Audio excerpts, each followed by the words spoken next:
and we are live.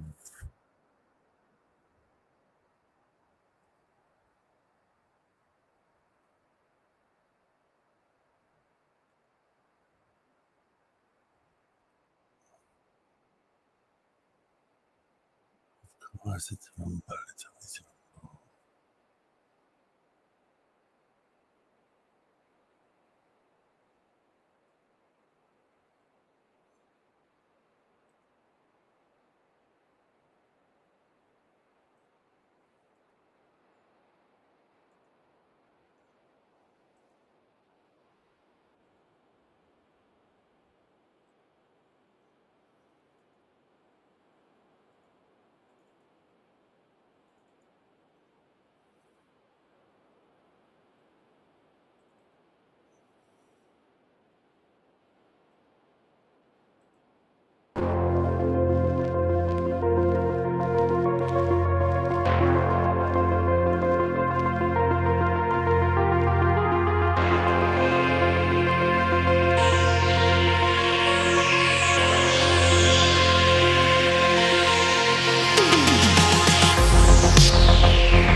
Mayday! Come in! If anyone can hear me, my starship has been pulled into the anomaly. I find myself in a strange new world. It is a world with no sun, no stars. It is a world of anime.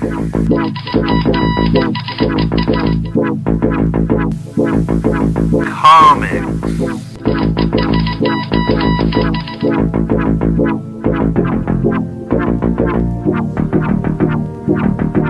Here we go! Gaming. Movie.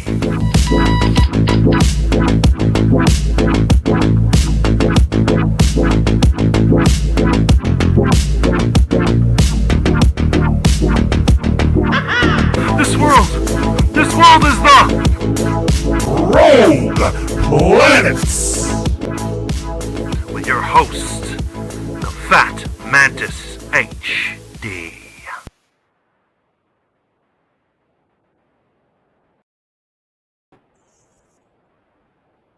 Snarf.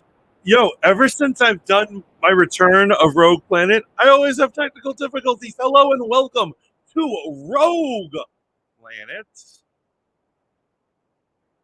There we go. How is everybody tonight? I see I've got a chat full of amazing people such as Shaolin Iceboxer, Rogue Radio, of course, none other. We've got my man Low. He said, "What up, lavas?" We've got D, holler at your boy. And of course, Laney. Oh, how are you all today? Welcome to Rogue Planet. I'm your host, the Fat Mantis. We're going to be talking about everything that is too nerdy for words. We've got a lot of great topics today. But actually, I want to take a quick moment, kind of a serious moment, to talk about none other than my man, Jerry Springer. That's right. For those of you who don't know, Jerry Springer passed away today at the age of 79. Now, a lot of people look at Jerry Springer like he was a disgusting animal who perpetuated insanity and weirdness and all sorts of stuff like that. But nothing could be further from the truth. What is the story of Jerry Springer? Well, he was actually once the mayor of Cincinnati, and he engaged in various things, including sleeping with hookers. Yes, he did. And he actually was paying for them out of city funds. He would end up getting caught and being removed from office. But after that, he would end up becoming a talk show host. First, his talk show was taken very seriously, and it would appear during daytime. I remember as a child, the only way I could see his show originally when it was very serious was if I spent a day home from school. Of course, no one was watching me, so I would turn on something I certainly shouldn't be watching. That is Jerry Springer. However, it would eventually, as it gained in trashiness, it would be moved from morning show into an afternoon show so that everybody could watch. We could all come back from school and watch this. You had a choice of watching the Disney Afternoon or Jerry Springer. What did he usually have? Love triangles, polyamory, gone wrong, all sorts of affairs. Whose baby is this? He was notorious for having food fights, physical fights, and insanity. As a matter of fact, they had so many physical fights that the show's bouncer, Steve Wilco, not only became a fan favorite, but would end up getting his own talk show out of the situation.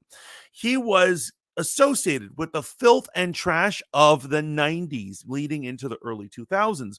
But the truth is that at the end, there would be something called the final thought, where Jerry Springer would sit down and try to intellectualize what's going on. Now, he didn't always hit the nail on the head. He wasn't always philosophical, but he tried his best. Because the truth is, he doesn't believe in shenanigans. He did not. He was not a purveyor of filth. He was simply saying people have the right to act as they want and look at this. And very often he would ask you to reflect on your own life compared to what was happening up on the crazy that people often referred to as a circus.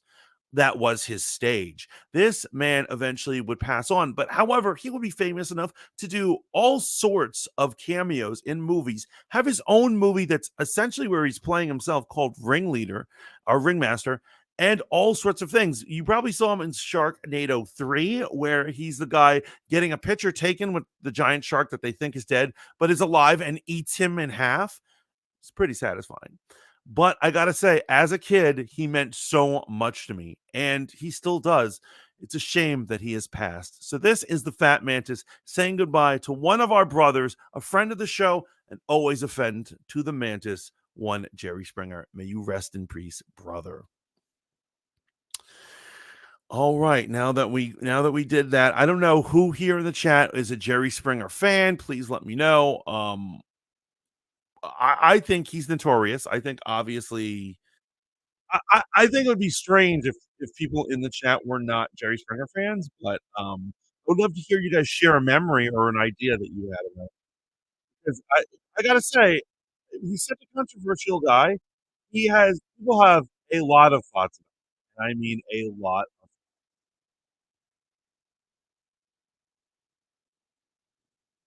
And what do we have here? Jerry Springer was definitely the secret love of mine, says D. I see that. I woke up this morning and found out and went back to sleep.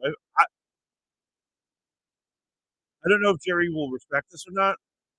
But when I found out, I was on the toilet. Some guys in the bathroom were talking about it. I pulled out my cell phone. Sure enough, it was true. Horrible. Rogue Radio says he did touch upon some topics that needed to be talked about. He did tackle racism and other topics too. Everything from drug abuse and beyond. Homelessness, all sorts of stuff. Hello, Rebuke TV. Welcome in, brother. Jerry Springer was the original society troll. I believe in a lot of ways, yes, but I think he was trying to help us by showing us how disgusting we had truly become as a society. Lainey says, "I'm definitely a fan. Not gonna lie, I was more in a Maury, but Jerry will always be the OG. Absolutely. Well, Maury's all like, who's the baby daddy? The famous storm off of the Maury show. Whatever happened to that show? Is Maury still with us? We eaten Crowder's dead corpse," says Rebukes. Um, I think he has dodged bigger bullets than this, and I would love to talk about it. As a matter of fact, I didn't actually have that set up as a topic, but let's talk about the Steven Crowder situation. Laney said he totally respect that. Absolutely. My dad loved that show. Fond memories of hearing Jerry chants, right? Jerry, Jerry, Jerry. These people loved him, man. And that audience reflected all of America. It was beautiful. Um, I like that he never shamed his guests, even though there's something else. Yeah, I mean, yeah, there was some crazy stuff. As I had said, in his history, he had been caught doing something that was considered sinful and disgusting, and chastised greatly for it. So I think he understood where they were coming from, and it's almost like another topic we were going to have later on in the show. The red table, Jada Pinkett Smith, which, by the way, guys, got canceled. So if you're Reboot TV or anybody with a soul, you're probably super happy that this happened. You're probably like, this is freaking amazing. It is. Jada Pinkett Smith been stopped. But supposedly, according to her, the reason she does what she does and all this stuff is that she's trying to give people a platform where they don't get shamed for being themselves. And I think in a lot of ways, that's like a really cute, yeah, that's a really cute concept. But I gotta tell you guys, and this is straight up the truth. Shame is one of the most important things God ever gave us. Now, God has given us a lot of great things. He's giving us our physical form and this beautiful earth, bounty and miracles such as food, friends, relationships. The list goes on of things we could be gracious about. But I have to say, shame should be one that we love, that we revel in. Shame allows us to create a standard for ourselves. And when we fall below that standard, we feel shame. Now, I know it's a negative feeling. And people, especially nowadays, will do anything to avoid negative feelings. But actually, the reason why those are negative feelings is it's God's way of telling you, don't you want to do better for yourself? You don't want to experience this again. And then because you have the shame, you rise up. Like so many movies, just like the Transformers are about to do, you rise up, right? Just like Ray Skywalker or whatever they're calling her these days, she rose up, right? Which is why I think we should have major respect for the negative emotion known as shame. Princess Bex, hello. How are you today?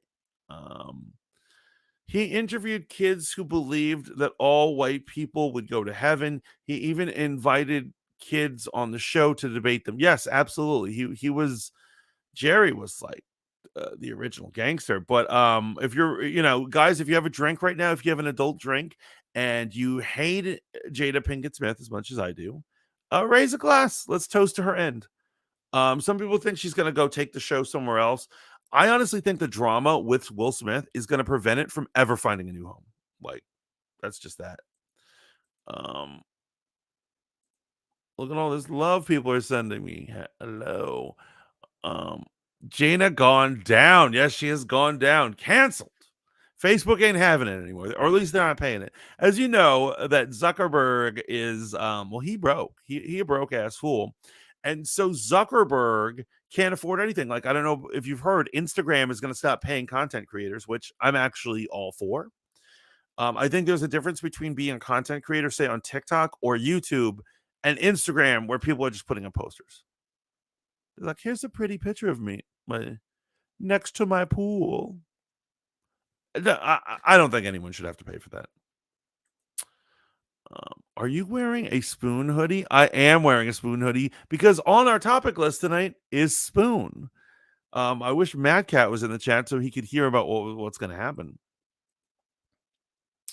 But as long as we're talking about it, let's get down to the Spoon topic. I was going to save it for the end, but let's do this right now. Guys, as you probably know, probably a lot of you I've met on the app Spoon. I used to work at a place called Spoon, and it was an all audio streaming app. And so, at the end of 2021, they let go all the talent they had hired, including people who just work for them, people, station managers and stuff like that. And they're like, we will not, and they said, basically said, we're going to be shutting down when we don't know. And so, I was bitter. I was angry. And I announced, I was like, I told everyone, this place is shutting down. F this place. It was like one of those things where like executives are like stealing copy machines on their way out. It was that bad. And so anyway, it has hobbled along trying to exist without actual management or actually putting money or effort into it, but it has finally been vanquished. If you have not gotten the information, Spoon is coming to an end on 2 a.m. on May 17th.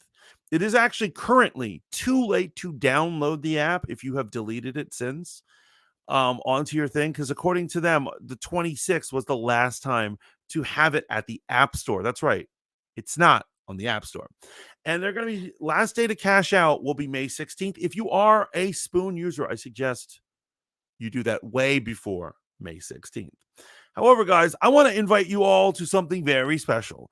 The Mantis is going to be streaming on Spoon on May 16th. After he gets out of work, he's coming straight to this chair and he's going to sit down. He's going to have himself a party in the Discord, and I'm going to stream it all on Spoon. And we're going to go as long and as hard as we possibly can with the Spoon stream. And I'm inviting you, literally everybody that is, if you're from Spoon or not from Spoon, to join us as we remember both the good and the bad times of Spoon.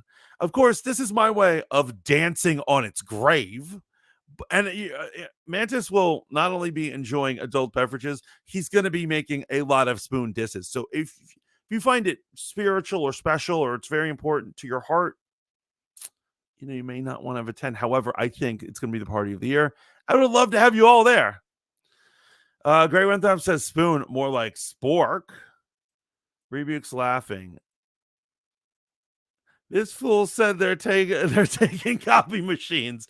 Yes, they are, man. That's how bad it is over there. So it's so bad that it's. Let me ask you guys. Just so I could diss these guys one more time. Do you know any apps that have taken hiatuses? They claim it's a hiatus. They're like, we're just taking a few months off. Imagine if you were on YouTube and you got a message from YouTube. where they're like, guys, we're going to take an unknown amount of months off. So you can't put up any more videos for the time being or watch them. I've never heard of this. And so they're claiming that it's just a short period of time, but I think we all know what a short period of time. It's almost like, you know, when a girl breaks up with you and she says, we can't be together now, but maybe when we're older, after we've experienced life, we'll have a new understanding. And this love that we have can continue. And then you being a simp is like, yeah, in the future. Guys, I've got bad news for you. She never, ever intended on coming back. And I have a feeling Spoon it doesn't as well. You know, like straight up. He said, what? Wow. I'm not sure. Everyone looks so amazed. What is everyone wowing right now? Shaolin Iceboxer says, damn, drinking to your enemy's end. Actually, I was going to wait for that stream to tell this, but I'll tell you a quick story. So before they made their announcement in an official thing, somebody had leaked that information to me. I actually got a call at work, and somebody, you know, good friend of mine was like, Mantis, Spoon is done. I heard it. This is the one. It's happening. And I was like, what? And I looked up and I had like tears of joy in my eyes. It's like hearing your abuser has finally died. And so I worked my ass off, finished my shift, and on my way home, even though I had a lot of things I had to do at home, I got off early, a couple of stops early off of my train for my commute. And I walked to the little liquor store in my area and I got myself a real cheap bottle of champagne. I'm talking about $6.99 worth. And I took it and I walked through the park and I went to a place where I'd be alone by the lake. And even though it was purple sky, no more sun, and I just popped that bottle of champagne. And I said what everyone at the end of a horror movie, the survivor, says, I beat you. I beat you. And I just drank alone right there, straight from the bottle, like a G. That is the type of catharsis that I'm feeling right now. That's what it was, because in a lot of ways, Spoon made me the streamer that I am. It made me, it blessed me with all sorts of friends and situations and experience that was important to me. But in a lot of ways, it also broke me. Like I was comparing it to an abusive relationship. Next, so I'm doing it as soon as I get home. So I'm going to try I might, that night I might take an Uber home. So I might be starting at like 6:30 p.m. Because even I don't know if they still have that continuous thing, but if the stream ends at 2 hours, I'll just keep going. I got to work the next day, but I don't care. Some things are just too important to worry about work the next day, right? Gray says, my favorite memories of Spoon was when I got paid. Yes, exactly. And my least favorite was when they decided to stop paying us. Wait, BS, Laney, you don't believe that I went out and got a bottle of champagne? Because I did. Actually, wait. And look what I put on it. This is the empty bottle. I'm keeping it. I'm keeping it.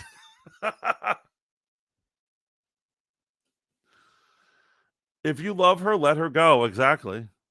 Yo, that's so well said, D. Absolutely well said. Shaolin's laughing his ass off. Great with them says Mantis is going to his enemy's funeral just to make sure they're really dead. Absolutely, man. Exactly, because I'm going to keep the app, and after 2 a.m. the next morning, I'm going to still try to log in and be like, it's definitely gone, right? It's definitely gone. Because, guys, it's not an abuser. It was very abusive. It was super abusive. And so once again, I might, I have a different experience than a lot of you. A lot of you were just like, people on the app. I was somebody who worked for them. And so that's a different, we'll always have weird relationship with our bosses and our taskmasters, whoever they are. You are killing me tonight, Shelley. Tears in my eyes. Rebex, yes. Poor Rebecca. Princess Beck's over here, the lovely pink princess. She had a show on Spoon. She currently had a show on Spoon. With the Hold Up TV. And so I'm assuming they're going to find a new home. There's plenty of homes out there, guys, and we're going to support you once you're on a real app.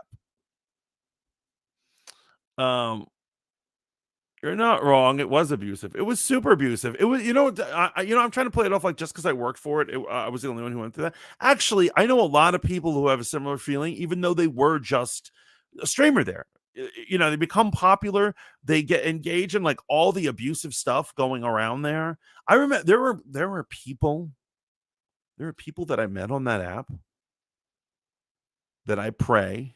I'm not going to finish that thought. But let me just say, they're dangerous psychopaths, and I regret the day I've ever met them.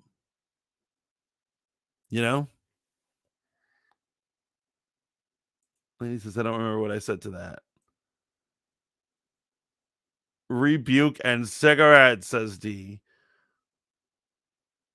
Yeah, they love the Spoon sticker. Yeah, I put a Spoon sticker because when you're on it, you have to mark it, and they gave me all these stickers, and little confession. I used to go down to the city when I was going down to the city, and I had Spoon stickers. I had thousands of them. I just go, not finishing those sentences. You know what I mean? The fool let out a death howl. Yes. Spoon is where the rogues became buddies. Yes, it is absolutely where I met Rogue Radio. It's where I met a lot of you. Says there are many real apps. Vex. There's Rumble, there's YouTube, although they're kind of oppressive. There's a bunch of stuff. There's a bunch of places, homes we'll talk. But I'm sure Hold Up already has plenty of ideas as to where he's landing or where he might want to land. It's where we met Lainey. Yeah, absolutely. Andy. And so, yeah, like I said, there were many good times. There were some bad times. We're all going to talk about it on my stream. Now, it is a Tuesday. It's a random Tuesday night that they decided to close the doors. Thank you, Spoon. You screwed us again, you fuckers. But yeah, I think it's gonna be a good time. I'm gonna stream for many hours, so you pop in when you can. Obviously, the end of it is gonna be pretty cool. It's gonna be pretty cool. But so yeah, and I'm gonna start putting stuff on people's discords, my discords. This isn't the last you're hearing about it, but this is certainly the first time we're talking about it. Oh man, it's crazy. Oh man, it is totally crazy. But if you really want to get into it, let's talk for a minute about Transformers. More than meets the eyes. There's some crazy news coming out of Transformers. Now, for those of you in the know, you probably already know that a trailer dropped today. A trailer dropped for Rise of the Beasts. That's going to be, I believe, a July 6th release. I cannot wait to see this movie. I think it's going to be really good. It is amazing. People are all talking about, of course, all these trailer reviews and analysis has come out already. There's going to be more traffic on Spoon that night than ever before. Yes. And then they're going to regret it. And they're going to be like, why? Maybe we shouldn't close our doors. If that were to happen, Jesus, you don't want to know what Mantis will do. But so Rise of the Beast is coming out with a new trailer. It's its second trailer. I suggest you guys all check it out. However, there's all this other thing about this animated movie called Transformers 1. Have any of you heard of this movie?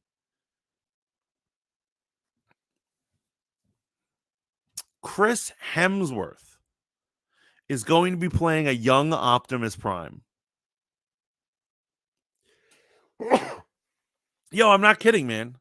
This is actually a thing. Scarlett Johansson is going to be in it. As a matter of fact, a ton of celebrities are going to be on it. And it's basically going to be an 3D animated prequel to the Bay films.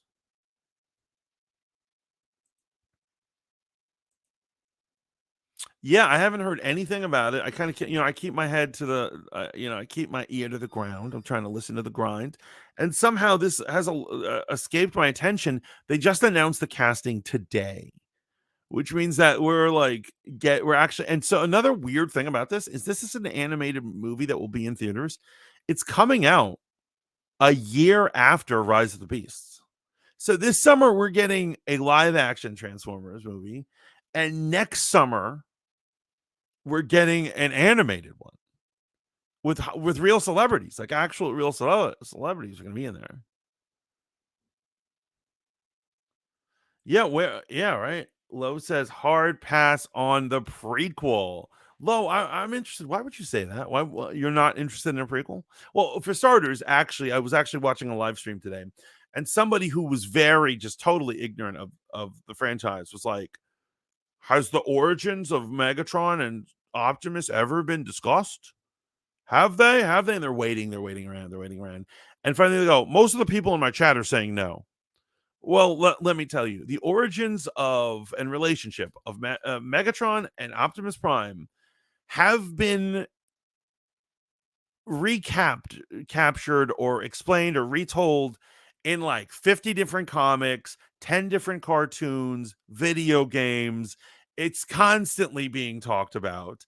Obviously, it's the origin of these two main characters. So technically this isn't anything new, but obviously like any prequel, you want to see how they pull it off, like what broad strokes are they going to go with. Lady says inch. Oh wait, and then Gray says, "I hate it when random celebrities are forced into well-known animation roles for no good reason." So the Chris Hemsworth as Optimus Prime. Bay has ruined Transformers. It's all pretty terrible. Yes. And so although I would like to point out, even though the new Transformers has Radio Mouth Bumblebee, I can't tell you how much I hate Radio Mouth Bumblebee. I absolutely hate Radio Mouth Bumblebee. In the cartoons and the comics, he's never become a mute. He's never had his jugular ripped out. He's never been beeping and clicking like he's some sort of animatronic dog. That is not the Bumblebee that we know, the young hero. For some reason, Michael Bay has put this idea out into the world, and people are making movies of it. These last two movies, Bumblebee and this one, are not in the normal Bay continuum so far. Although there are theories, I certainly have theories. I do agree that there's still a Bay stench on these movies, like some of the Transformers just look weird and act weird, and it's all crap that came out of Michael Bay's. I love his actual voice, not the damn radio. I hate it. Yeah, right. Bumblebee is one of my favorites, and they ruined. Absolutely, I do love his voice. Like Lainey, I know you're a big fan of Robots in Disguise, part 2 or whatever, phase 2. No, it is. It's Robots in the Sky. The second, right? Where he's the main leader of the Autobots, where he's ranked up. And so seeing, I don't know, man. I don't know why they do this, but Keegan Michael Key is Bumblebee, and that's like crazy. If anyone knows the show Community, in the current cartoon, which I hate, called Earthspark, for Transformers, the guy who played damn, I'm forgetting the characters from Community. That guy from Community plays him, and there's also just like you hear his voice and you're like, that's not Bumblebee.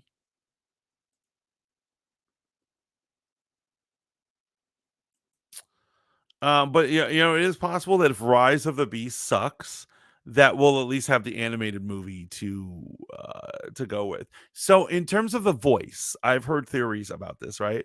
And so for those who don't know, Optimus Prime, before he was Optimus Prime, he was a young robot named Orion Pax, and he was a smaller, more simple robot, probably more similar to Bumblebee. And in the story, Megatron, who he looked up to and thought was Megatron was a revolutionary hero who was causing a revolution. Orion Pax looked up to him and thought he was great. He's amazing. Later on, Megatron would end up blasting him with this super cannon through the chest and try in an attempt to kill him. And then later on, Alpha Trion, the sage of the Transformers, rebuilds Optimus into this big war machine. And then he gives him the Matrix of Leadership. So I think that at the end of this movie, we're going to see Chris Hemsworth or Ryan Pax get shot up.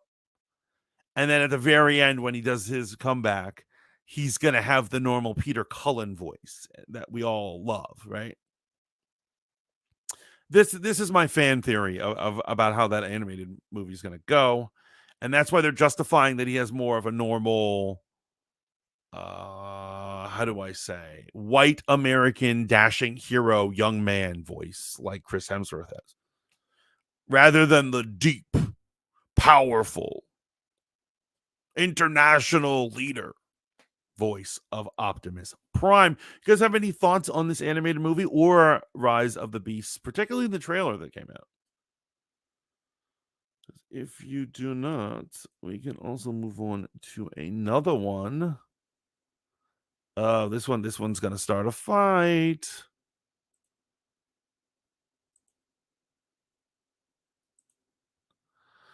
Ron DeSantis versus Disney, or maybe it's the other way around, man. This story is upsetting.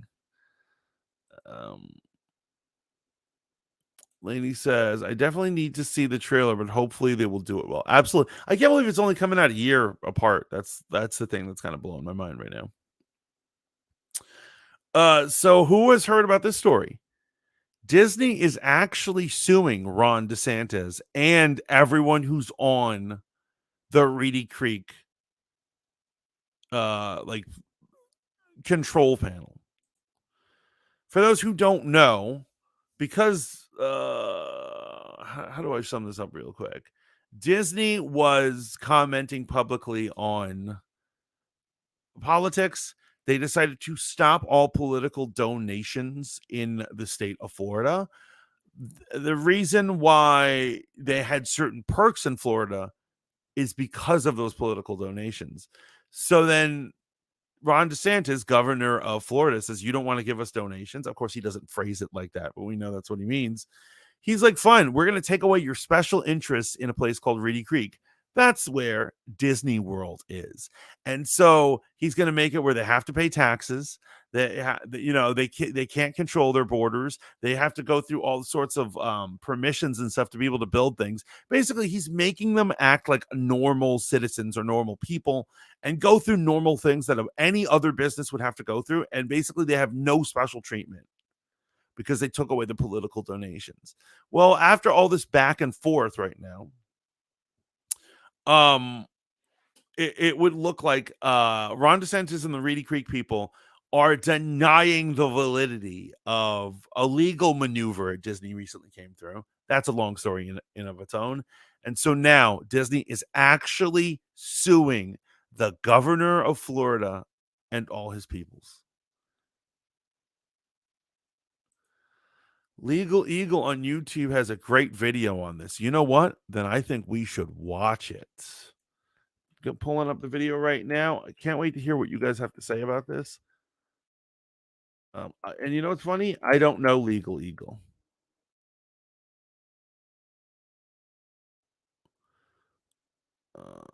Fox News was screwed. How Disney outs. Is there a new video? Is there like an updated one like within the last day or two? Because I see how he's showing how Disney outsmarted.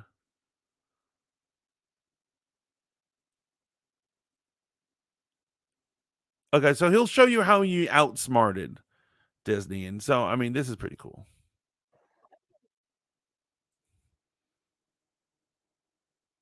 I might recognize him. Do I know him? Are we boys? Are me and Legal Eagle boys? Maybe we're boys. I don't know.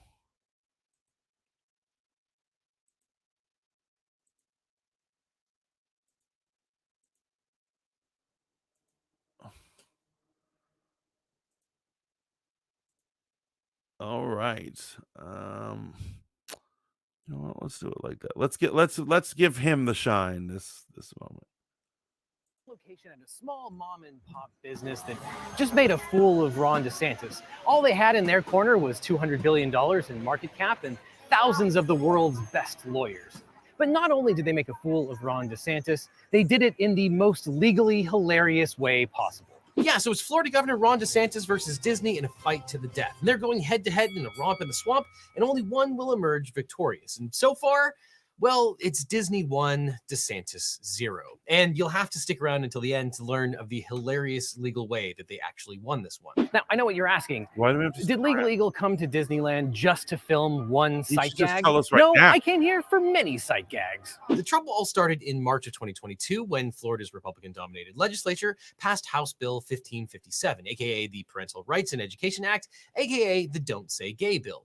The law bans discussion of sexual orientation or gender identity for students in kindergarten through the third grade in Florida public schools to protect, quote, the fundamental right of parents to make decisions regarding the upbringing and control of their children in a specified manner. And it also requires schools to out students to their parents Sorry, as gay or trans, meaning that the child of any age who is struggling with their gender identity comes to a guidance counselor or trusted teacher, the school cannot maintain confidentiality about this discussion and must disclose it to the parent as part of the child's. Yes, and so let's talk about that portion right there, right? And so if anyone is wondering, they're like, Ron DeSantis and his crew, they're so despicable for what trying to create this law or whatever. So that last part, that if a kid decides to change their gender or openly speaks about this stuff, you have to tell the parents of the kid. And so why would this be part of a law? People are scratching their heads. So like, well, I don't get it. Why is this here?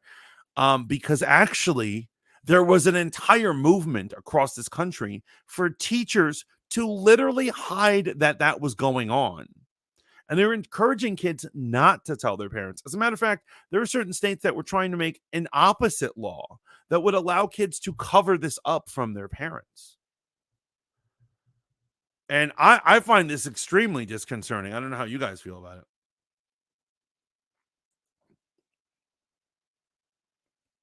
The rumors that Disney is moving to Georgia are hilarious. They are hilarious because for those who don't know, who don't live in that region, Florida and Georgia have this like neighbor beef, and they're constantly talking. They both think the other one is the trashier one. So the idea is that they would move to Georgia to piss off all the Floridians. It's actually pretty funny.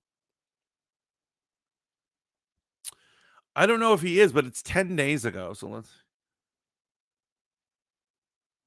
Why wouldn't your parents know about such things? And so this is a major, major issue happening in the world right now. And so it seems like it's just about LGBTQ stuff. However, it has broader sweeping issues. And so I'm going to say this in a way that I'm going to try my best not to insult leftists or people who are on the left, right? I'm going to tell you what historically the belief of a leftist is. It doesn't necessarily have to do with American Democrats or anything like that.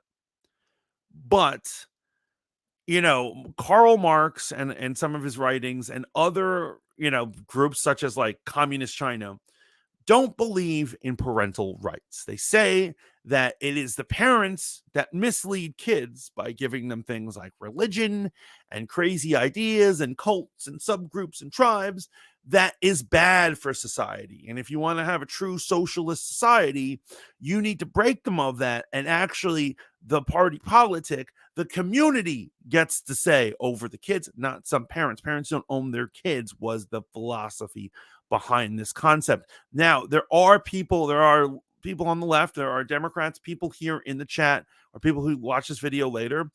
I am not accusing you of believing that. I'm not accusing you of being bad parents. I'm not accusing you of any of that thing. I'm telling you what historically leftists believe.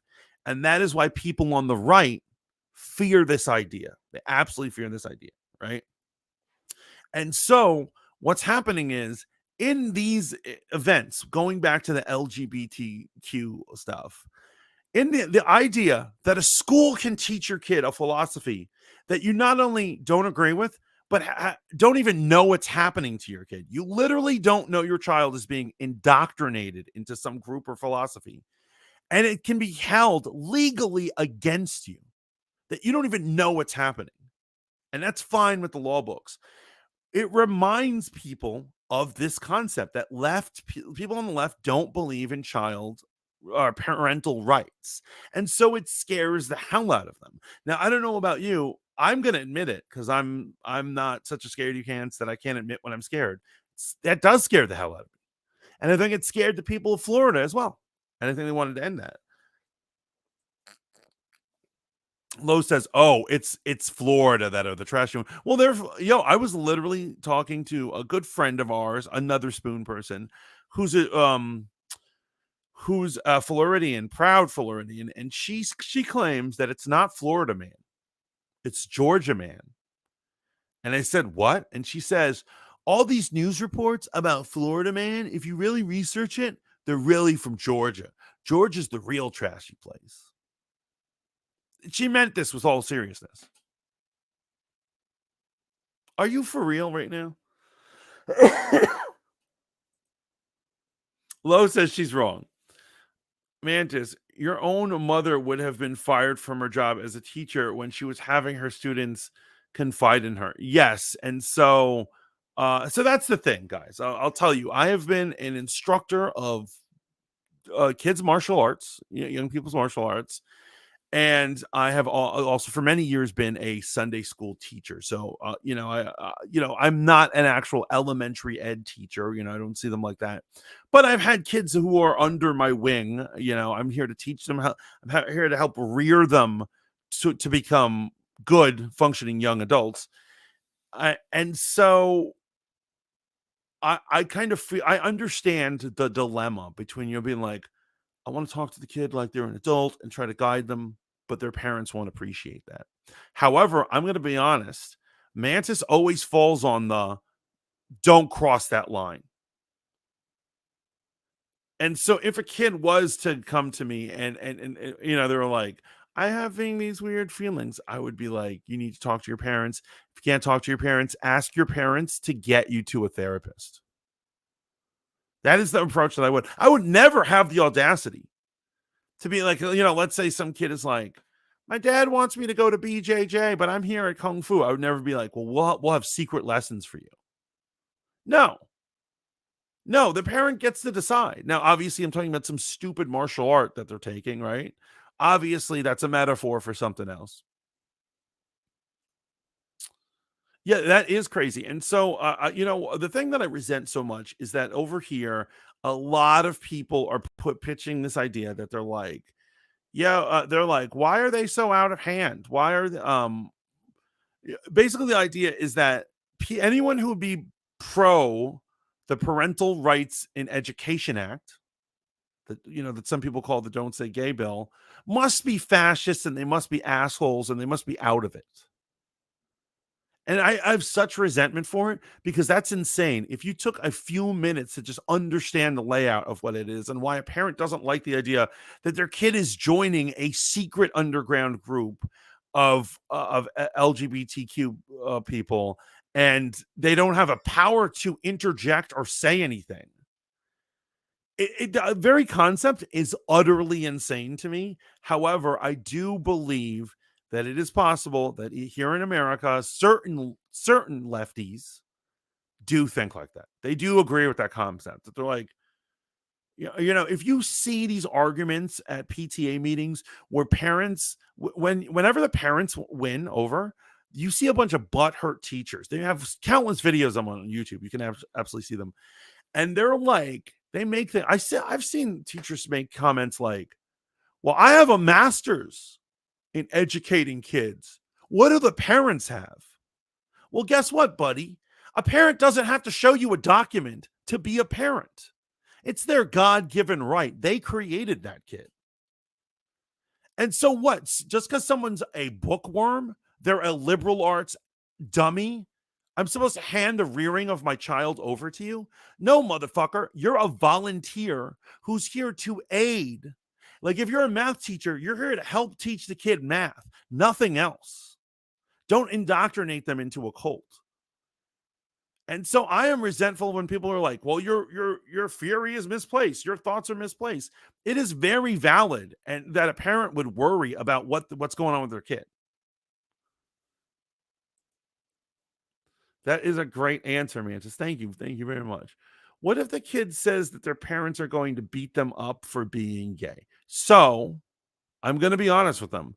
I would say I would never encourage a woman, a kid, or anyone, a man, anyone to go into a situation that is dangerous for their health. So I would tell the kid, I would be like, maybe you shouldn't tell your parents. Maybe you shouldn't tell your parents. However, the answer is not that I create a secret club where I encourage it. That is absolutely never the answer. That cannot possibly be the correct answer. If you feel me on that, because you're further encouraging, you're doing things like that. You're throwing gasoline on a fire. What I would say the same thing. I would say, you know what? Tell your parents you're feeling down and that you might need some help. Go see a therapist. And because here's what I'm saying, when you go to therapy when you're a kid, there is always an eventual meeting where after a certain number of meetings, the therapist is like, you know what? We're going to have a group session. We're going to have your parents in here and we're all going to talk at the same time.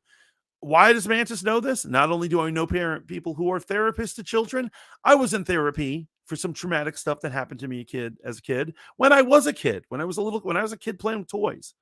I went through a lot of things, and they always had those sessions where my mom got to come in. And so in those sessions, they talk about it. So obviously there are ways to eventually address to your parents that, you need to come out, you feel one way or another. Absolutely. But the answer is never, I take it into my own situation where I'm like, don't worry, I'll build a clubhouse in the back of the Quoon. You guys can go do whatever you want. That is never the answer. Lowe says, the idea that a government-controlled institution can hide what they are doing / teaching to kids should be terrifying. That's what I'm saying. I feel like the parents of Florida have a right to be worried. And they have a right to, and here's what I'm saying. If you have a counter argument, that's fine to anyone out here who's listening. That's fine. We can debate or we can talk or we can just agree to disagree.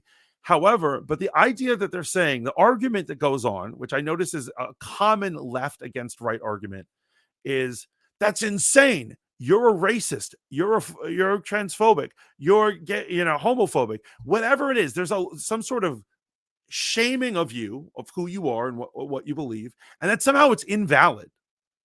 And so the truth is that we're having a discussion to maintain society. So a discussion is never invalid.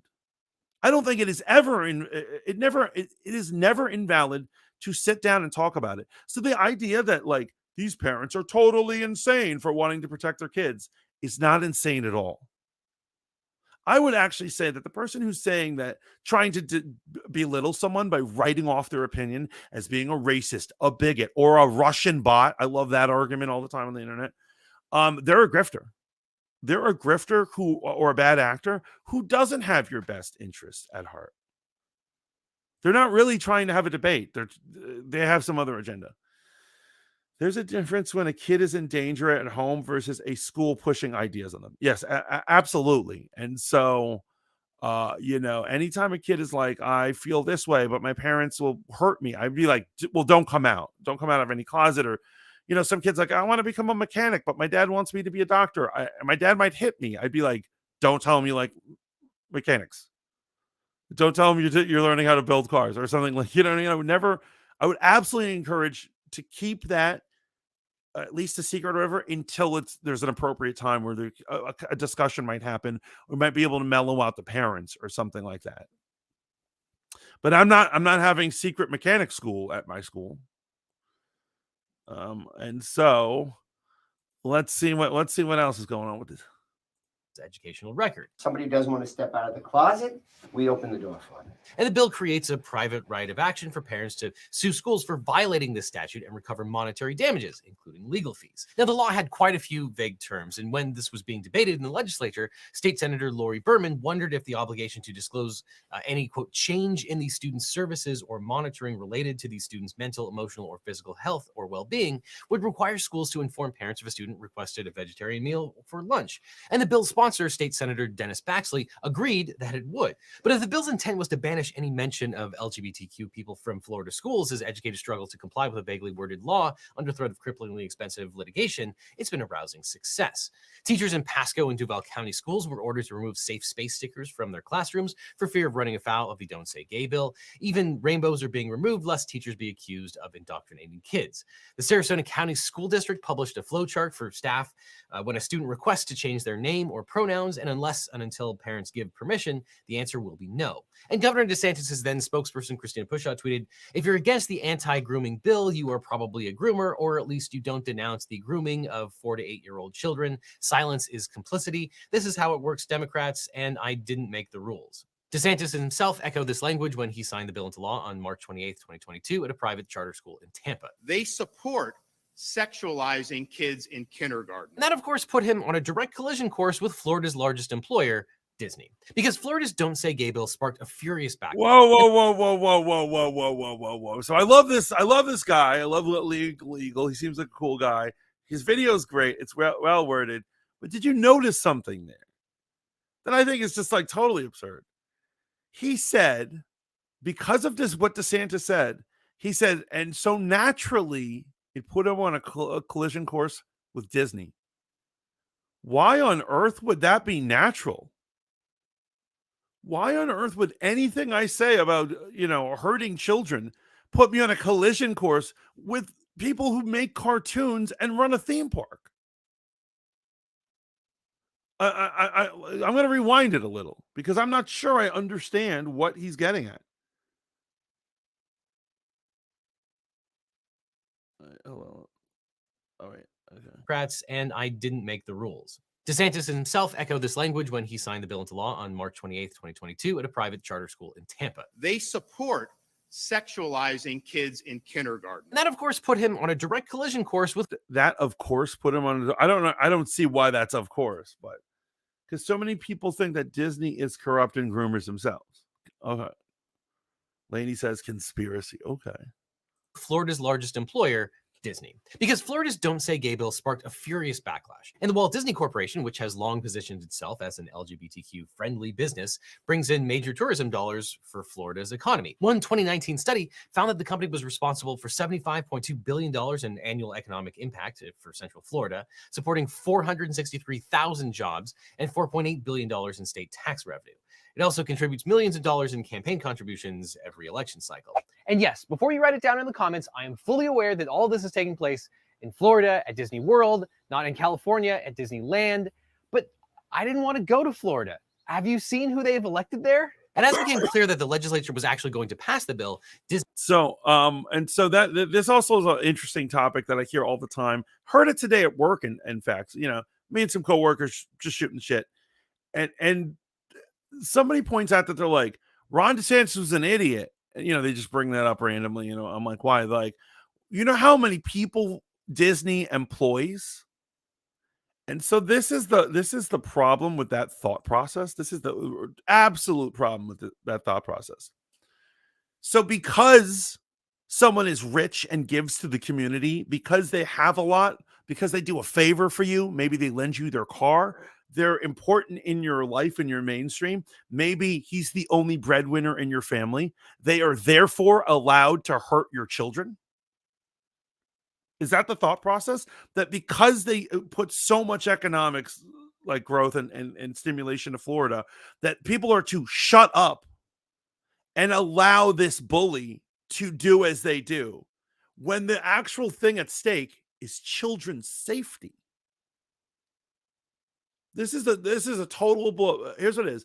It's a bizarre thought process to me, but I'm the type of person who, if let's say I felt endangered by the person driving a car that I was inside, I would still hit the driver.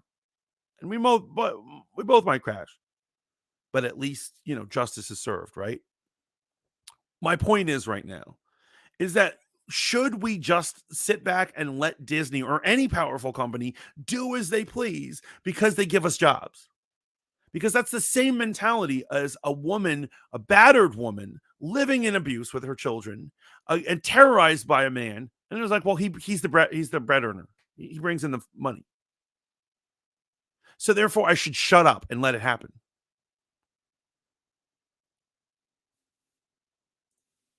D says, I was a tomboy growing up. I like to play with the boys and do boy things. I dress like a tomboy. If I was young today, they would have told me that I am in the wrong body and should be a boy. I mean, I do agree with that. I do think that kind of Lowe says that's Epstein thinking. Yeah. And so people keep making that argument. And so the people who make that argument are probably either very mercenary or they're not thinking it fully out. It is true. You do not want to upset your state's largest employer. You don't want to do that. That's probably not good. However, if the cost is something serious, like your largest employer has a verbal, very public political stance that leads to hurting children, I would say, yeah, I mean, you may have to lose the jobs. I can send you articles about parents who murder their children because they thought they were gay. Okay, so what that is and what you're bringing up right now is not like philosophical debate, or basically here's what it is. I am untouched or unmoved by propaganda on either side, even if it's propaganda for something I believe.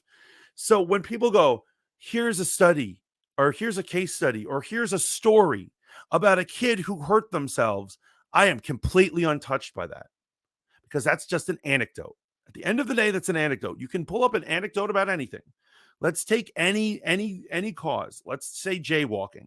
And people should say jaywalking should be decriminalized. And someone else is like, no, jaywalking needs to be stomped out. Both sides could easily tell stories about people who were hurt because they either jaywalked or how people get hurt at the crosswalk anyway. Those are absolutely meaningless to an actual debate. Telling me a story, they're like, there once was a boy named Jimmy who ended up killing himself because his parents didn't understand him. That is an anecdote.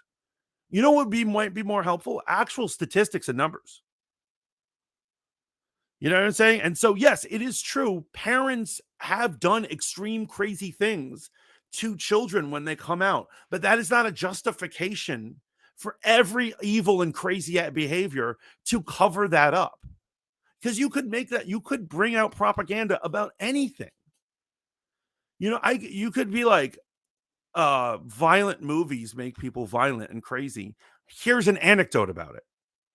About how one little kid went to a Rambo movie and ended up slicing someone's throat. More than likely, that kid is nuts. What does the statistics say? Does it mostly happen? Does it happen more often than not? Has it been proven to be linked to that? Is it more likely that the story you're talking about, or those parents were crazy, probably shouldn't have been parents in the first place? Maybe should have had their kids taken away because who would act so violent to their child? Not someone sane. But it does nothing to me when they tell me stories when they're like, you could tell me stories about how drinking beer leads to beating your wife. You could tell me stories of, like I said, about the jaywalking thing. They're just stories at the end of the day. You could find a story that illustrates any point. You just called Disney an abuser. Wait, Disney an abuser? It's called Spoon an abuser. Just let children be children. If they want to make these life-changing decisions, let them do it when they're adults. Yeah, I mean, I would argue that as well, but I do understand that there is danger in life to coming out. But the counter argument is like, if you have crazy parents, you're in danger already, no matter what is going on.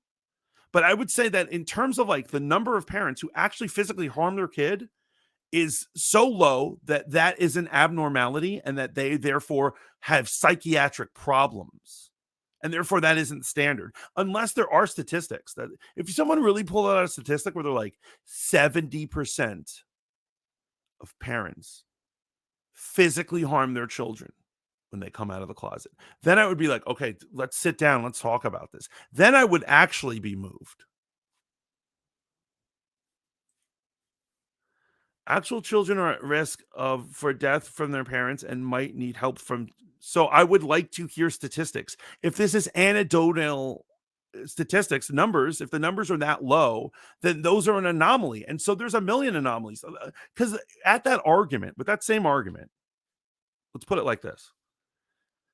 There is a certain number, whatever, of women every year who are murdered by the men they break up with. Should that mean women do not break up ever with men in the fear that they could be killed? And I would be scared. I'd be scared. This is a scary concept. But if you actually look at the numbers of how often that happens, it's an oddity. It's a rarity. Does it happen? Yes. I'm sure there's a million articles online that I could find of them. But I bet you it happens less than 1 million times a year. I bet it happens less than 1,000 times a year. Even if it's led to murder, I bet you it's under 500 times a year in this country. But because someone has the anecdotal argument of one thing, it doesn't mean that the other things shouldn't happen. Like a woman, a woman breaking up with her boyfriend, or something like that. People are like, you shouldn't flip the finger at somebody in a car because you could be murdered. You're right, you could be murdered, but what is the statistical likelihood of that? Probably not very big. Anecdotal stories are a dangerous way. Anecdotal stories are propaganda. They're just propaganda. They're there to make you feel something. And so through like being a person who debates all the time, doing all these things over the years, I have become callous to these ideas.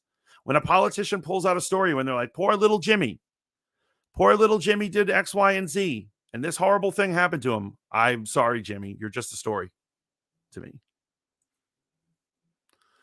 I could send you articles about parents who accepted their children when they came out gay. Is that enough? Yeah, I feel that as well.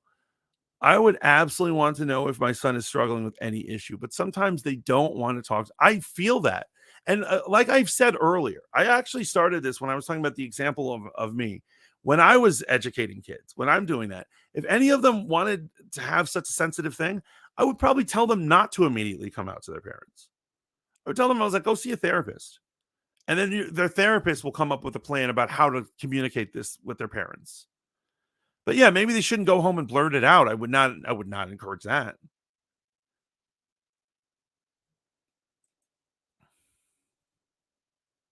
No sane parent would kill their children. I absolutely agree, D. And I would say that the numbers are so low in terms of like infanticide that I think that it shows that correlates to that only a psychopath would do it, and that it's not that common.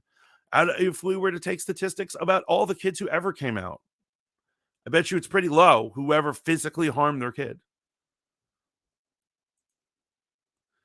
Steven Crowder says no divorce unless he approves. Yes, but have you noticed he did not take that is a funny and good point. But you do notice that Steven Crowder did not take any physical action against his wife. He let her divorce him. Right? And so going further to the point that people who lead to physical madness because of hearing something is far rarer than stories let us know. There are varied results for parents reacting rationally. Some parents just make it about themselves and express how shameful it is to them. Love these kids through their process when coming out, period. Yeah, no, I absolutely agree with you. Rogue. Yes, I think that a sane parent, even if they don't understand what's going on with their kid. And I think, what's really messed up is I think a lot of parents who handle it wrong, and I don't mean handle it wrong like kill, that's far beyond wrong, but if you handle it wrong, still love their kids. They didn't know what to say. They didn't know how to act. They themselves have to go through stuff. It is tough. It absolutely is tough. Should it be an excuse to create a cult or a secret society where a parent is cut off from knowing what's going on with their kid? Because I'll tell you, even a therapist, when you go to the therapist, therapists have the right to hold things back from the parent. But usually the therapist ends up talking to the parent about what the kid is going through. And if they don't blatantly say it, they will allude to it. Let's see what Mr. Legal has to say. Disney's then CEO Bob Chapek faced intense criticism for not using the company's clout to fight it. His own employees staged walkouts in March of 2022 and set up a website called Where is Chapek to demand action. For his part, Chapek told shareholders he'd been working behind the scenes to fight the bill, and he apologized to Disney's LGBTQ employees, saying, quote, "I missed the mark in this case, but I am an ally you can count on, and I will be an outspoken champion for the protections, visibility, and opportunity you deserve." Chapek's allyship didn't last long, though. He was ousted in November when his predecessor, Bob Iger, came out of retirement and took the job back. On March 28th, when the bill was signed into law. Honestly, I know we're in the thick of it, we're in the middle of it, guys, but I actually do think that one day all of this is going to make the most fascinating movie. Like Hulu's going to do an original movie and HBO's going to do a competing one. But there's going to be like a mini series about this, because the twists and turns in this story, it's politics, it's the rival CEOs, it's the crazy stuff that Disney's going through. It's a fascinating story to be alive to watch. The company finally put out a statement of tepid criticism, suggesting that the law, quote, should never have passed and should never have been signed into law.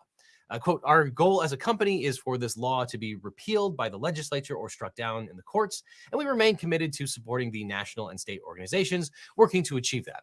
We're dedicated to standing up for the rights and safety of LGBTQ plus members of the Disney family, as well as the LGBTQ plus community in Florida and across the country." At which point, Disney found itself in the middle of a Category 5 social media storm, dealing with the backlash to the backlash from the right-wing supporters of the bill itself. And as a result, Governor DeSantis and his allies vowed revenge on Disney for daring to criticize the law.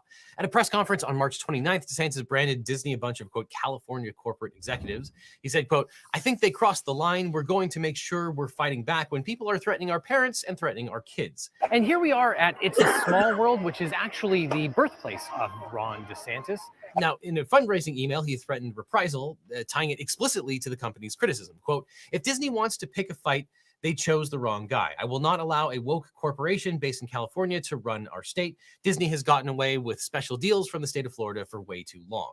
Lieutenant Governor Jeanette Nunez was even less subtle, likening Disney to the Chinese Communist Party and insisting the company had no right to criticize the government, which is, of course, not how this works. Or maybe that's exactly how it works in Florida, where the government just made it illegal for teachers to acknowledge their own families and ban drag shows. Yeah, so, California doesn't have those. However, that is absolutely not true. There is literally not anything in the bill that says that a teacher can't acknowledge their own family or anything like that. Although people are trying to use that as an excuse. He just revealed himself on like what political side he is, but that is absolutely in no way part of the bill. And so, although we're watching his video, there are many other lawyers out there who have pointed out when that point is brought up that is not true.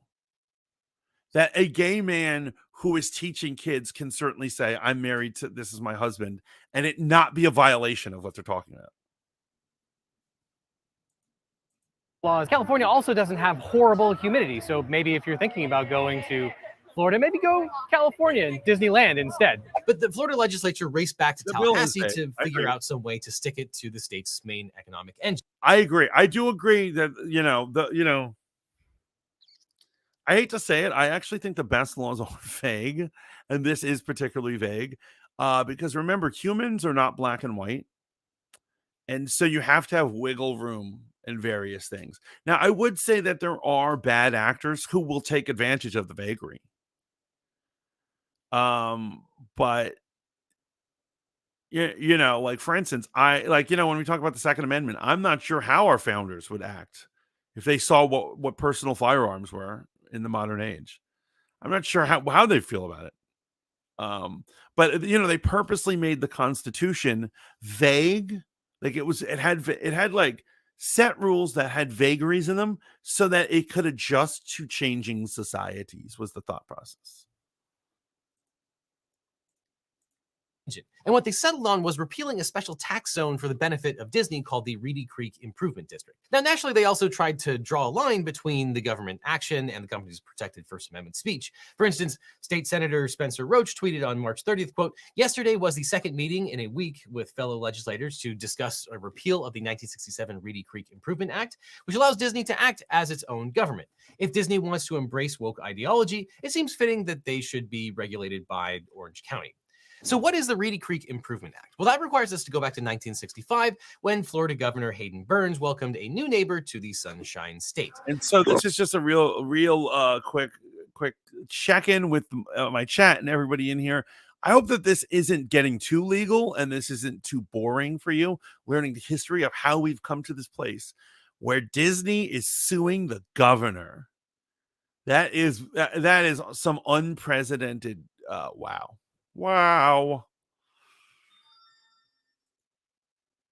Florida already has many world-famous tourist attractions, and the new Disney complex promises to complement these existing businesses and will greatly increase the magnetism of Florida's dynamic personality. Now, the Walt Disney Company promised to do for Orlando what it had done for Anaheim, California, with the Disneyland theme park. To incentivize the company to build Walt Disney World, Florida created a special tax district for the 25,000 acres of heretofore worthless swampland the company had bought up in Orange and Osceola counties. And according to Florida's Uniform Special District Accountability Act, a special district means a unit of local government created for a special purpose, as opposed to a general purpose, which has a jurisdiction to operate within a limited geographical boundary and is created by general law, special act, local ordinance, or by rule of the governor or cabinet. So in plain English, a Did special you district... catch all that? Because I certainly hadn't. That is a confusing bill. But he's gonna break it down for us. Is a government authorized regional body dedicated to a specific purpose like community development or fire or rescue, or this being Florida, mosquito control.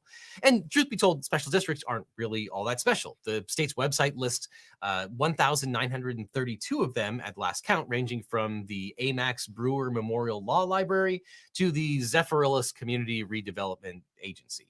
But the Reedy Creek Improvement District was pretty special in that it was so wide-ranging. The original 1967 charter gave the Improvement District Board, which was controlled by the Walt Disney Corporation, dozens of powers. The RCID had the authority to build roads and sewage systems, to contract with neighboring police departments for security, to enact a mosquito control plan, and the law exempted it from virtually all zoning laws. It even gave the RCID the right to collect taxes at triple the rate of any county or city. Essentially, the charter allowed Disney to function as its own independent municipality, an arrangement which worked out well for everyone for some 55 years until the mouse got too big for its britches and started talking back to the governor. So, yeah, I do think that it might be problematic that those are that is an amazing deal. Like, I'm not sure of any other organization that has, because what he pointed out that there are these special zones like Reedy Creek that, special municipalities that can do their own things. None of them have as many powers. When he's talking about that they exist, there's 900 in Florida.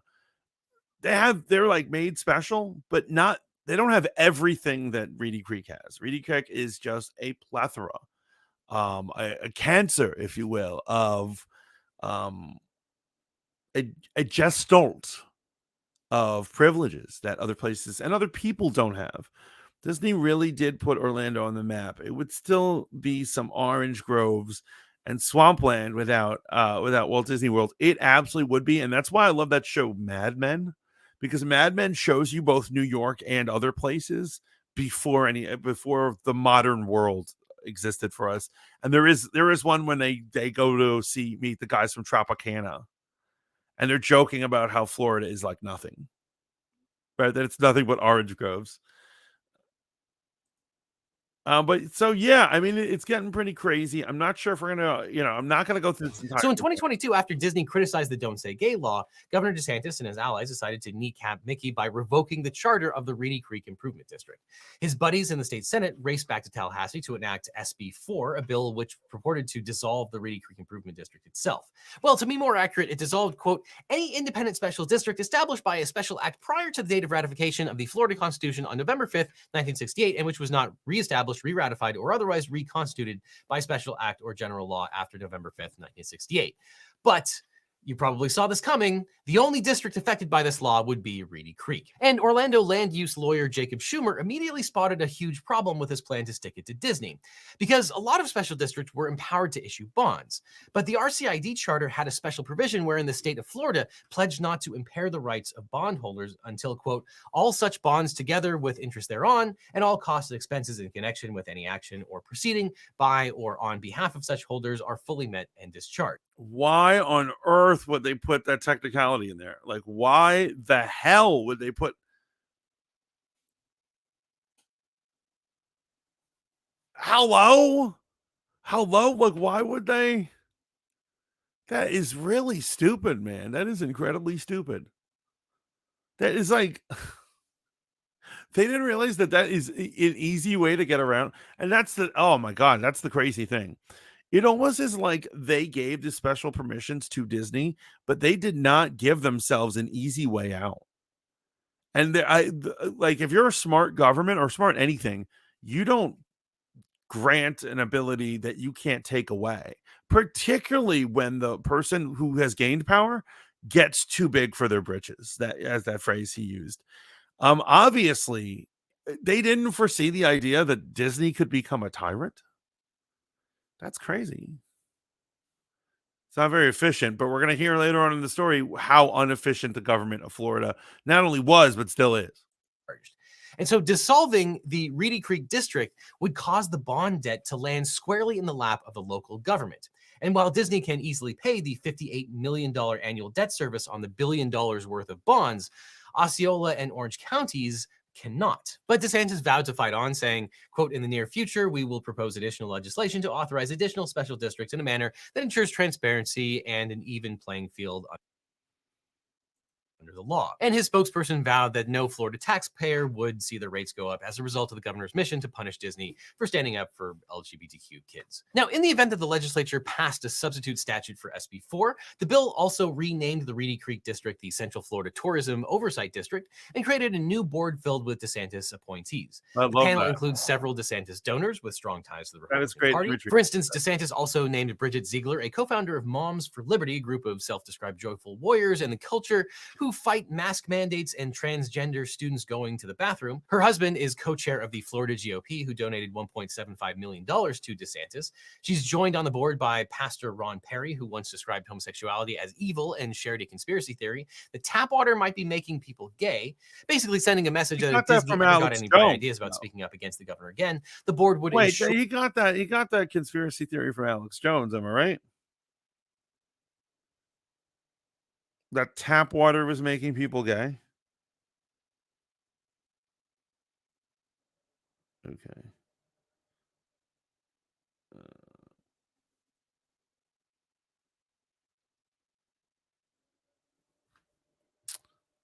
Okay, blammo. Let's get this show back. Sure that the company would deeply regret it. Or as DeSantis put it, quote, when you lose your way, you got to have people that are going to tell you the truth. All these board members very much would like to see the type of entertainment that all families can appreciate. Jacob Schumer, the lawyer who spotted the bond problem with the first bill, told the Washington Post, quote, the district is basically exactly the same, but now Disney World. So Laney says, is that a real conspiracy? So it is. It certainly is. But I mean, I don't think Alex Jones invented it, but he certainly got in trouble, or maybe he didn't get in trouble. He just got canceled for saying it. So what he is referring to is like what he means by tap water is not just normal tap water that you get, but that the tap water is laced with something, and that maybe someone might have an agenda to turn young people or people away, right? So that was Alex Jones. Obviously, Alex Jones, we all know what he's about, or at least you've heard some of his exploits and stuff. So I feel like I don't really have to get into his shenanigans too much. But yes, thank you for asking. That is, I guess, technically a real conspiracy. World will go from being abnormally independent to being abnormally controlled. They still get their special little district with taxes that can pay for lavish roads and luxury projects, but they're no longer pulling the strings. In February, DeSantis signed the new bill into law. And that is hysterical. Gray says, I feel like all these people who Ron DeSantis chose for the new board would be like the characters from the Righteous Gemstones. You are so right. super Southern. You know what Southern classy is? Southern classy is so classy, it falls over into the realm of trashy, right? And so you're absolutely right. The AJ says, late to the episode, but I wanted to say, hey, hope your day is doing well. Yo, AJ, it is always good to see you. You are never late. Welcome to Rogue Planet. We are actually discussing Disney and Ron DeSantis and the lawsuits going back and forth. These guys are going to kill each other before the year is out. Hello from the graveyards, this Demon Omega Demon. It is always a pleasure to have you here. Just so you guys don't know, I'm going to put it in the Discord, but just for anyone who came in late, we are having a Spoon party. Yes, if you have not heard, Spoon is going away. Last day to stream is May 16th. I'm going to be doing a super long stream that night. It's going to be I'm going to have it in my Discord, but I'm going to stream that to Spoon. We're going to share stories and discuss everything about Spoon, everything there is to know about Spoon, good and bad. I hope to see you guys there. It's going to be a lot of fun. But right now we're watching Legal Eagle explain to us how Disney and Ron DeSantis got to the point where they're suing each other. Himself for a flawless victory over the woke corporation, but it turned out the mouse still had a couple of tricks up its sleeve. So because DeSantis's people hadn't been paying a lot of attention to the board, they failed to notice the legally mandated notice posted in the Orlando Sentinel on January 27th, advertising a board meeting on February 8th, 2023 in the boardroom of the RC. He said, thankfully it's over. I agree. I've been waiting for it to die. And finally God has answered my prayers. It's like, you live under an oppressive emperor and you're like, when is he going to die? It's the only way I can get out of my chains. CID administration building. At that meeting, the outgoing board members voted to adopt a new declaration of restrictive covenants. And buried in a lot of legalese, the document ceded most of the board's powers to Walt Disney Parks and Resorts, which meant that the new board wouldn't be able to withhold approval for most of the things that Disney wanted to do. Now, it took the incoming board members almost 2 months to work out exactly what had happened. In fact, it wasn't until their second meeting that they realized that they'd been outfoxed by Disney. Yeah, so I don't know. Maybe the original problem here is that the state of Florida ceded basically unfettered government-like power to a huge corporation, and now they're reaping the repercussions of that. Thank you. He's saying exactly, even though you can tell that I politically was not falling for everything he was into, he is good at telling the story, but he is right. That is a problem. And that is a problem that old Florida did. And they just need to stop giving unfettered power to corporations. They're almost like, well, it's a corporation. How bad could it be? What could go wrong? This is just a corporation. Am I taking crazy pills? Demon Mega says, I will give it this. If it wasn't for Spoon, we all probably wouldn't have met. That's absolutely true. I believe that's, why Spoon happened in my life in the first place. I was supposed to meet certain people. I don't know. And make certain bonds. Maybe that's not a good idea. Who knows? I'm just a lawyer.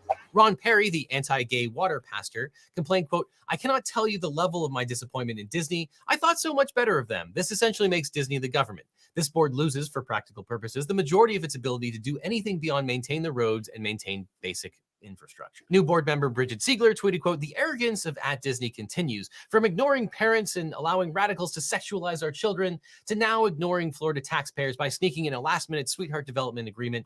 Disney has once again overplayed their hand in Florida. We won't stand for this and we won't back down. If unlawful actions were taken, this development agreement will be nullified. For his part, DeSantis vowed revenge. Rest assured, you ain't seen nothing yet. There's more to come in that regard. And the governor immediately dispatched an army of taxpayer-funded attorneys to attempt to unwind the deal.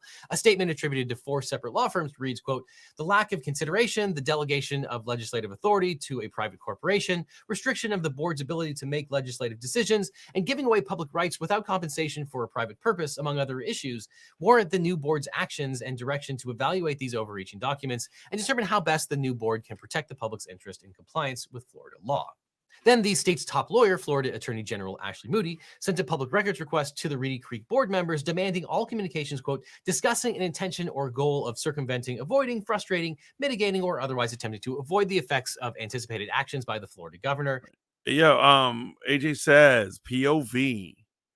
Disney becomes a political powerhouse. Absolutely, it does. Bad for all of us. I think it's very bad. That this was allowed to happen. We have to say, Ron DeSantis and his guys, pure incompetence that they allowed this to happen. I'm gonna give you a prediction though. Mantis has looked into his crystal ball, and this is going to eventually lead to criminal charges against Bob Iger and other execs. And it's not because of this. And so, if you've ever heard the phrase, you can't fight Uncle Sam, I'm sure you've all heard it. It's a reference to all sorts of things that happened, particularly through the 60s. But this idea that you can't fight them on taxes, you're never going to beat them in court. Even if you win, there's small victories that will just be overturned later on. This is true.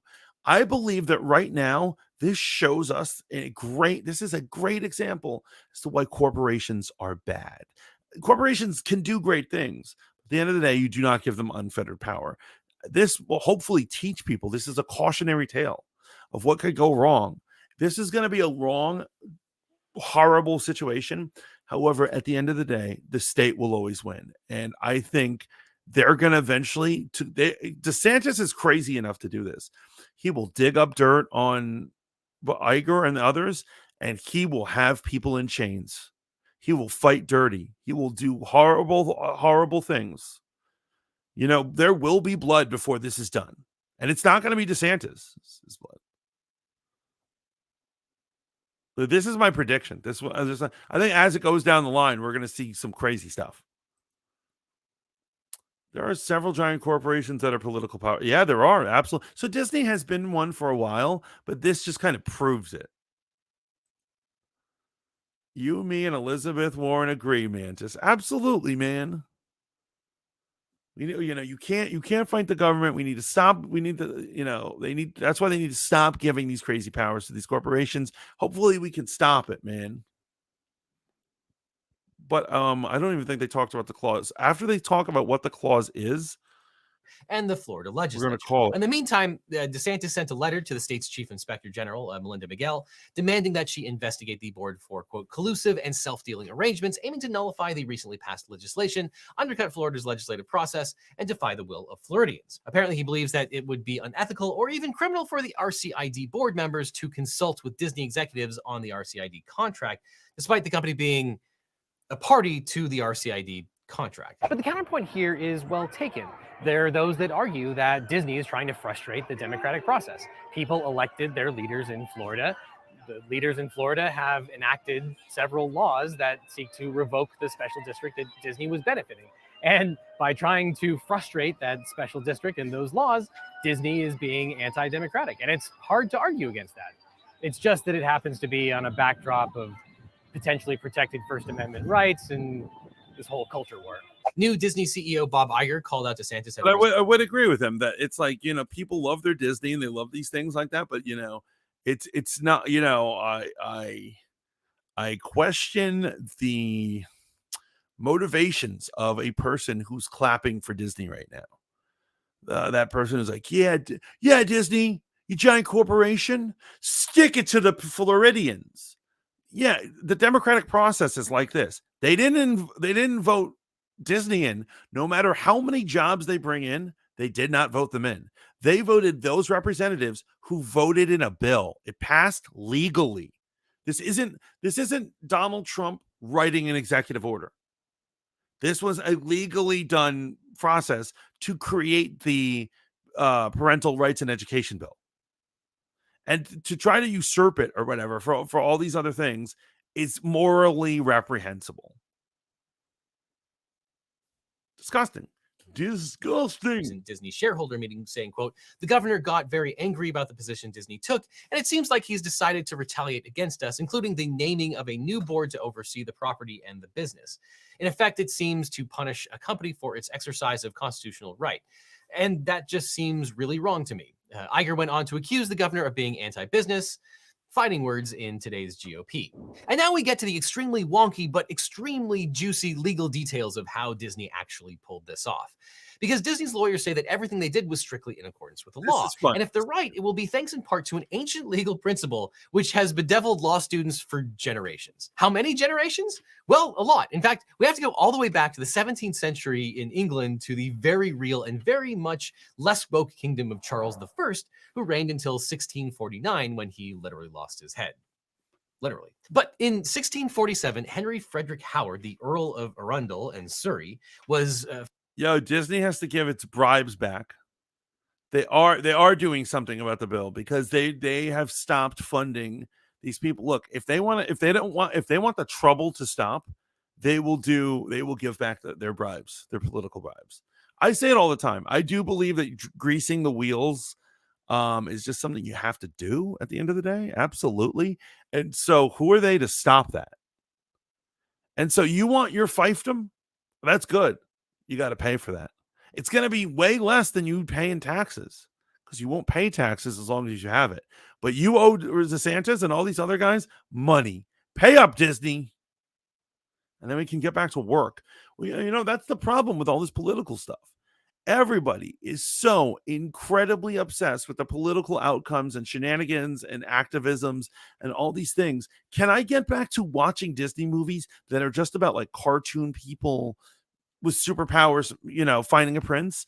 Can I just enjoy it without it being political? Why does like the people who make my cartoons have to chime into political stuff? It's so infuriating that all this stuff is political. Why does Coors Light, not that I'm the biggest drinker of that, have to end up being a political argument about things? Like, it's even stressful to boycott something because when you boycott something, you have to think about the original thing. And then you're like, well, I don't know. I don't know. And what is fair and what is right? This is the Fat Mantis really getting weird on his show right now. We're supposed to be talking about nerd stuff and like, I'm having a meltdown. What? Because here's what I'm saying. If you boycott something, whatever it is, I'm not talking about Bud Light. I am talking about Bud Light, but I'm also not talking about Bud Light. I'm saying whatever it is you're going to boycott.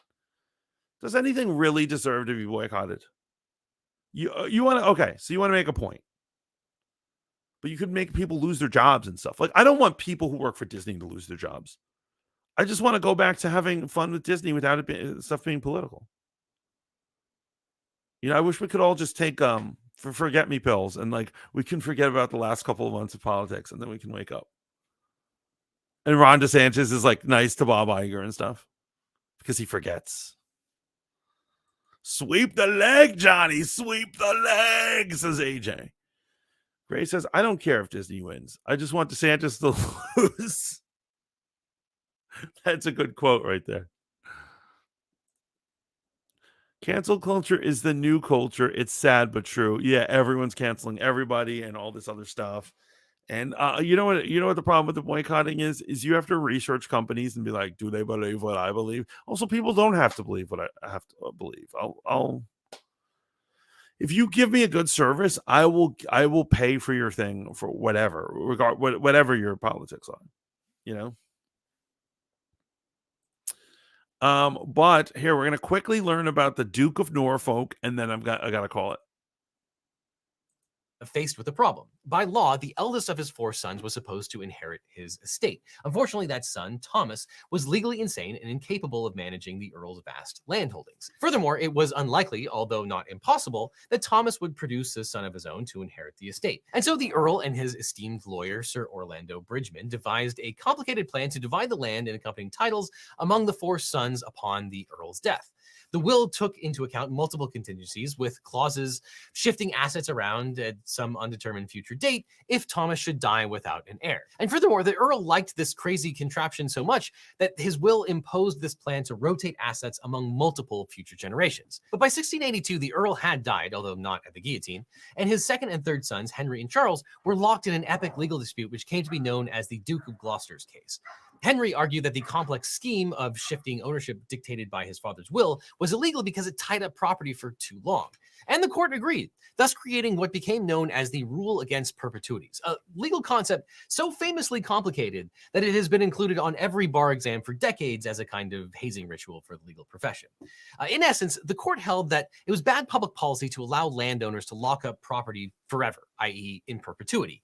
And at the time, England was rapidly transitioning from a feudal society to one based on capitalism and trade, and so it made sense that the court decided that allowing landowners to wall off great swaths of the country's assets from sale would be a hindrance to the new mercantile economy. And this has become a foundational principle of English and American common law.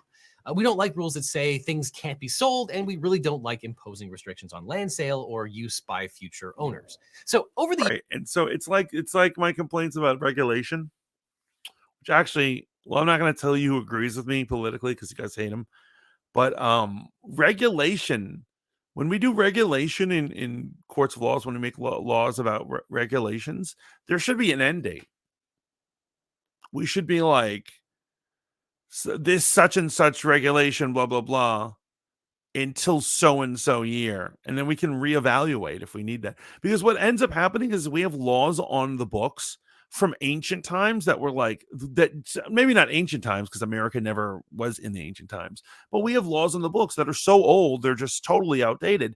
As you know, people look around, and in almost every major city or state, you're going to find laws regarding slaves which are so bizarre, so utterly bizarre that you can't even imagine how the rule came about in the first place. Some people are like, slavery is still legal in this place, or here it's illegal to ride a donkey or something, and you're like, why does that happen? And so we need to have end dates on all these laws, other than the natural laws of things like don't murder and stuff. years, this rule against perpetuities has been reduced to a simple axiom. And as long as we're paused, we'll hit up Gray's latest inflammatory comment. People who think Bezos is liberal are nuts. That man definitely has child slaves in his mega yacht. I agree with you. I absolutely agree. Interest is good unless it must vest, if at all, no later than 21 years after some life and being at the creation of the interest. Okay, so maybe that's not particularly that simple, but in plain interest, the law will not allow you to dictate the ownership of property forever. The best you can do is pick someone who is alive at the time that the document is signed and peg your instructions to that person's lifespan plus a maximum of 21 years after they die. That person is known as a, quote, life in being, commonly referred to as a measuring life, and that person doesn't have to be a party to the contract. You can make a measuring life Miley Cyrus or Barack Obama or your brother's new baby. It doesn't matter. It just has to be someone alive at the time of the contract. All right, so how does this work in practice? Well, let's say that Scrooge McDuck wants to leave his mansion to Huey, Dewey, and Louie. In his will, he writes, I leave my home to my beloved nephews for life, and then to their children when the last of them reaches the age of 25.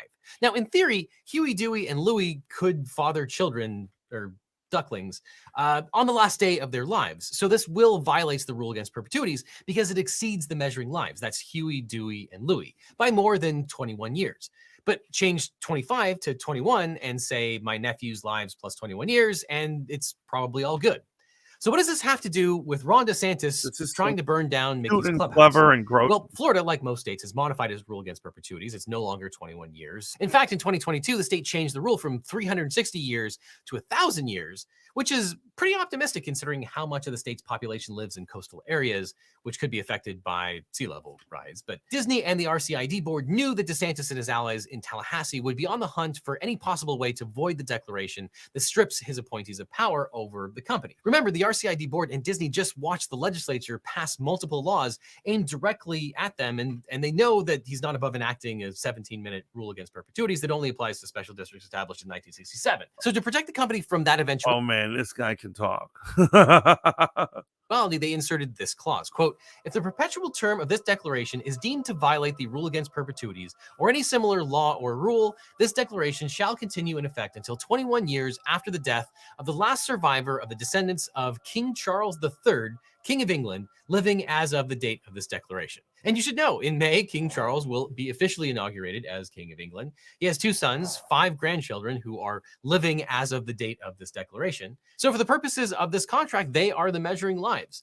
Prince William's children are Prince George, age 9, Princess Charlotte, age 7, and Prince Louis, who is 4. Prince Harry's children with his wife Meghan Markle, the Duchess of Sussex, are Prince Archie, who is 3, his baby sister, Princess Lilibet Diana Mountbatten Windsor, born June 4th, 2021. Oh my God. Oh my God, I just found a loophole. I know Gray Winthrop knows what I'm talking about. I just found a loophole. This is insanity. Who's with me? Who's with my thought process? So you want to connect it to the youngest. So it's obviously the last heir. His last heirs. Who's the youngest right here? Lilibet Diana Mountbatten Windsor.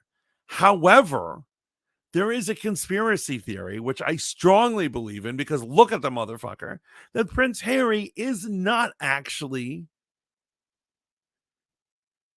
King Charles's biological son. He's the product of an affair. So, if it's tied up with her, theoretically, that thing gets null and void because she's not actually a descendant. Who's feeling me right now? But William's kids are in play. And so the youngest one was what, 7 or was it 4? Let's go back real quick. See, you always get all the info. May, King Charles watch will Rogue be Planet. officially inaugurated as King of England. He has 2 sons, 5 grandchildren who are living as of the date of this declaration. So for the purposes of this contract, they are the measuring lives. Prince William's children are Prince George, age 9, Princess Charlotte, age 7, and Prince Louis, who is 4. Prince So Harry's children, Louis, right? You want to attach it to Louis, the youngest. So you theoretically lives the longest, right?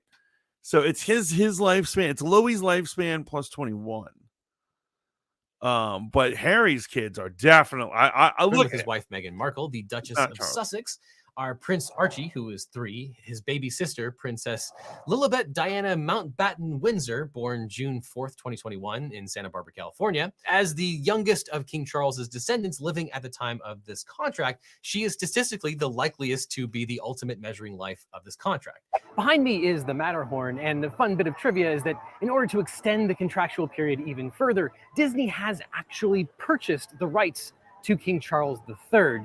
He will be cryogenically frozen so that he will actually never die and be interned in the Matterhorn so that all of the contractual obligations will go on basically forever. what the hell? Wait. Let's rewind that real quick. Ultimate measuring life of this contract. Behind me is the Matterhorn, and the fun bit of trivia is that in order to extend the contractual period even further, Disney has actually purchased the rights to King Charles III. He will be cryogenically frozen so that he will actually never die and be interned in the Matterhorn so that all of the contractual obligations will go on basically forever. So kids, that's how Mickey Mouse enlisted a real-life Okay, American that's a conspiracy theory because there's no way that the King of England is going to sell his corpse or his dying body to Disney. There's just no way. Oh, Gray says he's joking. He's a little dry. He needs to learn how to be more clear with that kind of stuff. You know what I mean? princess to protect the fake Magic Kingdom in a real-life battle to protect the First Amendment. Yes, because Floridians love it when you antagonize the state's largest employer. I have to admit, coming to Disneyland alone as an adult is a very strange experience. The things I do for this channel. Meanwhile, the new board vows to fake until they make it, passing a resolution restoring their power. But for now, they are pretty much out of a job. And if DeSantis keeps going, the 460,000 people that Disney employs in Florida will be out of a job as well. So they can really benefit from today's sponsor, 80,000 Hours. They're a nonprofit that helps people find impactful and fulfilling careers that aim at solving the world's... Okay, and there you have it, guys. There you have it on Rogue Planet. We broke it all down. We now completely and utterly understand everything that's going on in the drama that is Disney versus DeSantis. However, it goes on, it continues. Like I said, my prediction is that this is going to end in Florida pressing actual criminal charges against executives from Disney. Will it be Bob Iger? I'm not sure, but they will dig something up and they will make this happen because at the end of the day, you cannot fight them. However, it is interesting watching this, and I can't wait till the day that Hulu makes a mini series about this. I'm going to really enjoy that. Gray says all lawyers are dry. Thank God I never became one. But there you have it, guys. That is a Rogue Planet for this amazing Thursday. I hope you are all having an amazing week. Good things are happening. Further things down the line. Don't forget that spoon party, which is 3 weeks away, of course. But until then, keep tuning in to Voice of the Fat Mantis, Rogue Planet, and all my other statistics. And why did I say statistics? I'm sorry. I'm a little tired, guys. Tuning into all my streams. I love you all. But I got to go. Remember to like this video, subscribe to this channel. Keep tuning in. Until next time, guys. Ciao for now.